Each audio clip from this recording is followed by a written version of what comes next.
Hey guys, today we're going to test out the long range capabilities of the new Tesla Model 3 long range rear wheel drive. We're going to drive from Charlotte, North Carolina to Charleston, South Carolina, which is a little over 200 miles. So let's see how efficient this thing is.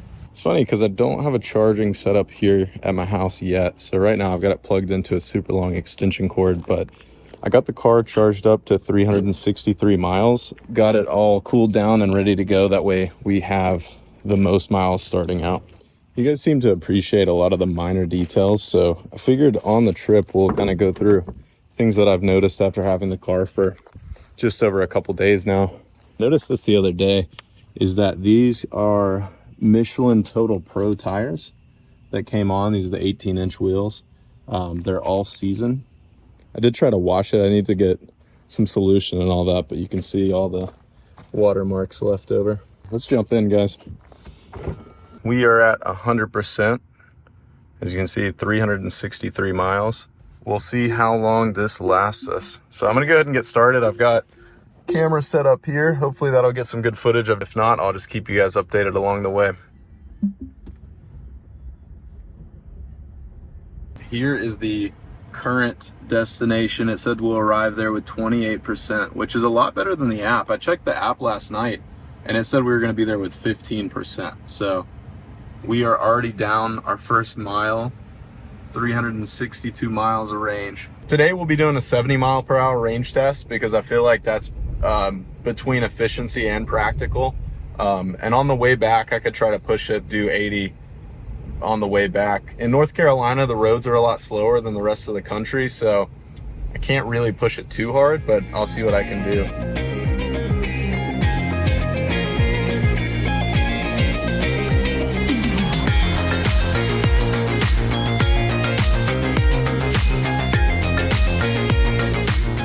So guys, we are going 70 miles an hour right now.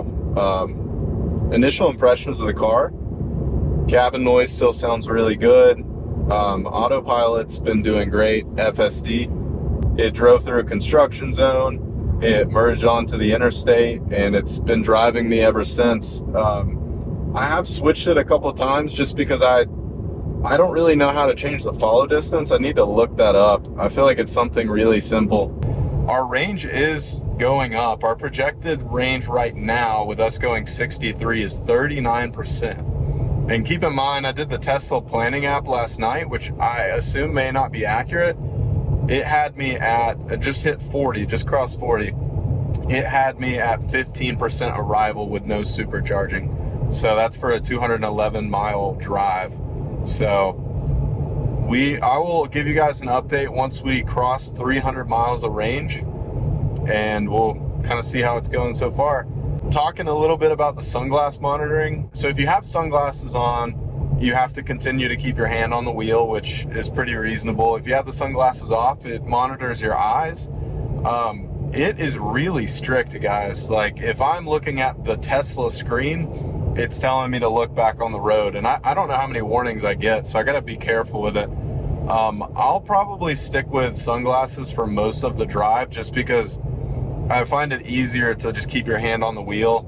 I can still look around as needed. It doesn't seem to bug you as much as long as your hand's touching the wheel. So that's just kind of my impressions of the sunglass feature they just added. Guys, this is blowing my mind. I mean, I know I'm going 66, but 41%? You gotta be kidding me. That would be incredible if that were the case. I would expect this to go down throughout the drive, but so far so good. This is incredible.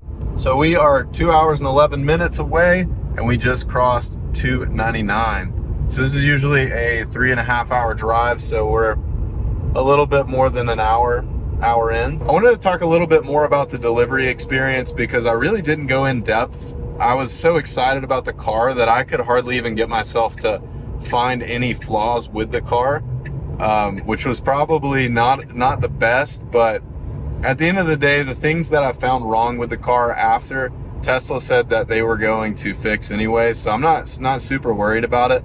But in terms of things that do need to be fixed that I noticed is, number one, the LED strip on my side.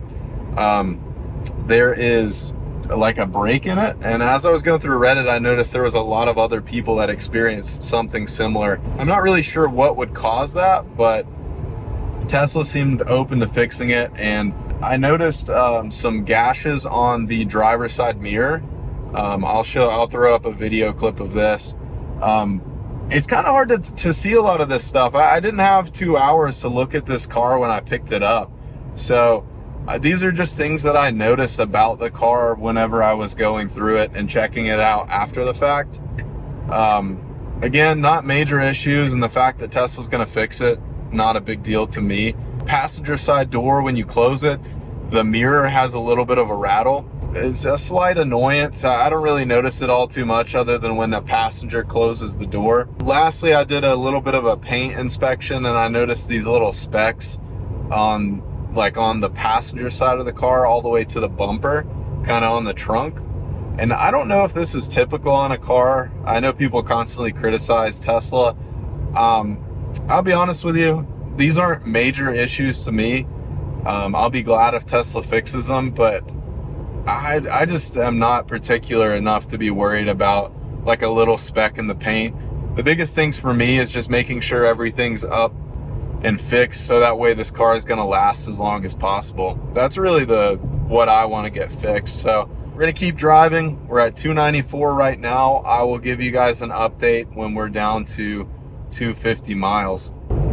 So here's kind of how we're going. We're still maintaining the 70 miles an hour, and we will arrive at 6:15 p.m., 41%. I'm just gonna say, guys, this is in no way scientific, but I did want to give you a couple updates. I realized I was really lacking on some key points. So we left at 2:51, and we will be arriving there at 6:15. I had to change the final destination. I updated it to a Publix close to where I need to go to. With that in mind, we have 134 miles left to go, and we're gonna arrive at 41%.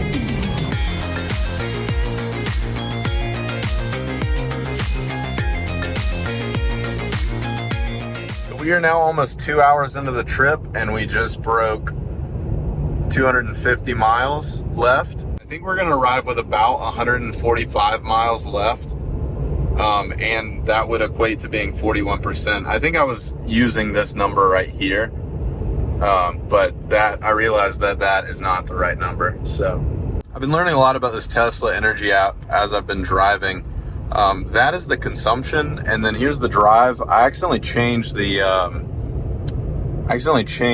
trip in the middle of it, so it doesn't necessarily start it out at 300 or at the mileage we started at, but this is our current live projection is 152 miles, and it gave us a little bit of advice. Stay below 70 miles per hour, you'd save 6 miles, and then we've got wind from the northeast that saved a little bit. So it says we've used 2 miles more than the trip projection, and then it dropped these stats down here as well. If we are arriving with 153, that equates to about exactly what we left with, minus the trip, the 211 miles for the trip. I mean, that's pretty good if that ends up being the amount we arrive with. That is so cool.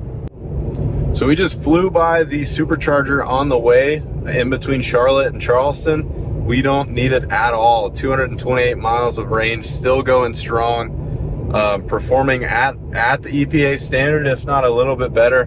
I need to stop giving you guys numbers. I'm gonna wait. I'm new to this. I'm gonna give you the math when I get done with this trip, because I'm realizing my numbers are just slightly off, and I know how particular you are. So I am going to do all the math when I get done with this trip, and we'll have a really good understanding of what this car is actually doing, because I know I'm gonna say something and you guys are gonna take me out in the comments. So be easy on me. This is my second video, come on. We're about to break 200 miles, 199.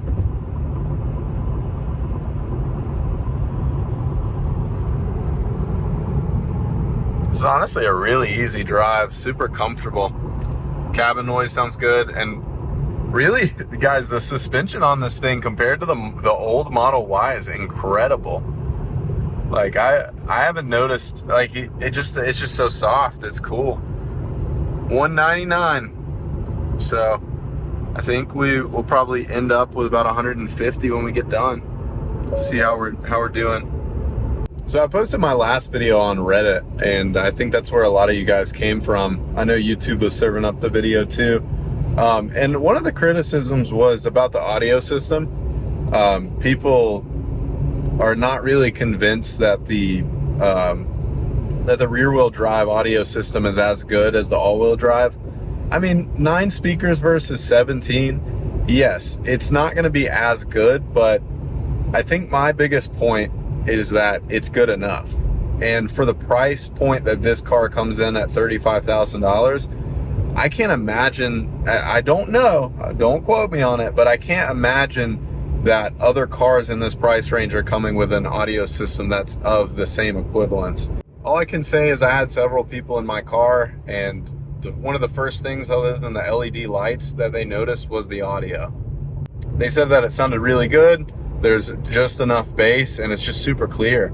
I mean, the music listening experience on this car, in my opinion, is amazing. I'm glad I don't have too much time with the all-wheel drive so I can compare it, but I will say that I am happy with it, and I think most of you guys will be too if you get this car. Guys, I might be biased, but I think that this might be the best Tesla that you can buy. This has been an incredible trip so far. We're on the last leg. We've got 32 minutes left, 172 miles of range left. Arrival, I expect to be about 145 miles, give or take. I figured I'd take some time to answer some of your questions. I know a lot of you guys are on the edge waiting to buy this car, and I just want to reassure you, if this fits your price range and this is the type of car that you want, it is an amazing car. Everything about it is great. I think overall the build quality is good. The soundproofing is amazing. The audio system is great. People are going to compliment it when they hear it. I wouldn't think too much on the 17 versus the 9 speakers. I know I did. I debated it. I was like, is the all-wheel drive worth it? Do I want that? But at the end of the day, for me, practically speaking, day to day, I do take long trips for work, and having that extra mileage is something I appreciate. I will go through a couple things I wanted to talk about just because I've had a few more days with the car. We'll go like starting from delivery, and I just wanted to walk you guys through that whole process because I know I missed a lot of stuff in the first video and you guys had a ton of questions, so I'm gonna do my best to answer them. So let's start off talking about build quality and just overall delivery experience. As far as time goes, it was quick, 15-20 minutes. They had me out the door. I mean, within 5 minutes, I signed a couple of papers and I was already looking at my car. They gave me as much time as I needed to take a look and figure out if there's anything that I needed to change. I looked around the car, didn't notice anything initially. The one thing I will say is the car did arrive a little dirty, but in like weird spots. Like it wasn't like they didn't wash it, but it like just up inside the window, on the mirrors, there were just like little spots where you couldn't really see the true details of the car until after it was cleaned. I'm honestly really particular, and this car and the overall experience is just so great that maybe it's distracting me from worrying about those things, or you just realize it's a car, it's going to get scratched, and you just don't really care as much. I mean, the money means a lot to me. I'd saved up a long time for this car, but overall sentiment, I just want to express that this car is great. There's always things that you can criticize about it, how Tesla does things, but the one thing you can't criticize is the driving experience inside this car. Super quiet cabin. Autopilot is fantastic. Full self-driving is unbelievable. They just added the hands-free with the eye-aware control thing. It is so great, guys. Like, you really have to experience it to understand it. I drove autopilot before FSD came out. I drove FSD in the beginning of the beta. I had friends that had the car. It is on another level now. I mean, I seriously am convinced that it would drive me all the way to Charleston, no interventions. Suspension, I don't feel like people emphasize enough how good the new suspension is.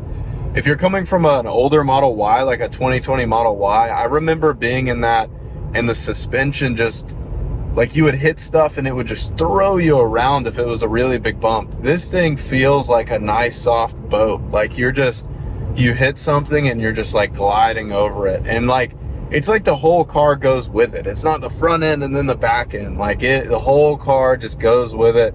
And it's just a nice smooth transition. Can't say enough good things about that.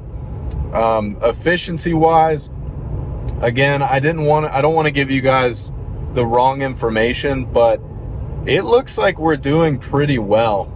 Past experience, I've driven a Tesla. A lot of times, like, you'll have a projected range and you arrive and you're like 20, 30, 40 miles under that. Right now, we're tracking at being at equivalent, if not better than what was projected. And that's maintaining 70 miles per hour when I can. Vast majority of the trip, 70. And honestly, we're coming in good. So I'm going to finish up this trip and I will give you guys a little bit of an update when I pull into the parking lot.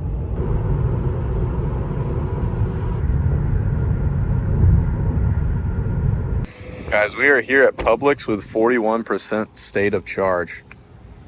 That's a 117-mile trip. And I think it held up pretty well. Let's check out the numbers on this thing. So jumping in, we've got 41%, equates to 148 miles. We'll go to the energy graph.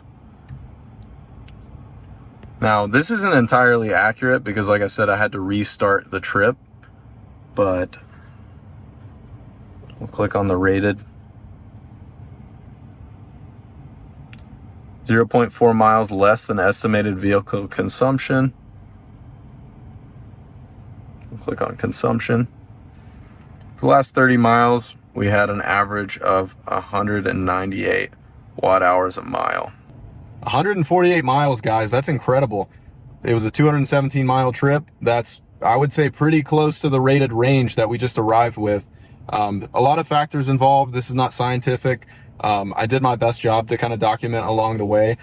But the quick summary is this thing performs as rated, especially on this trip. I would imagine if you were going uphill, it's a little different story, but this is all I can ask for, guys. I hope you enjoyed the video. If you got more questions or you got another video you'd like me to make, leave it in the comments and I'll try to get to it next. Thanks for tuning in.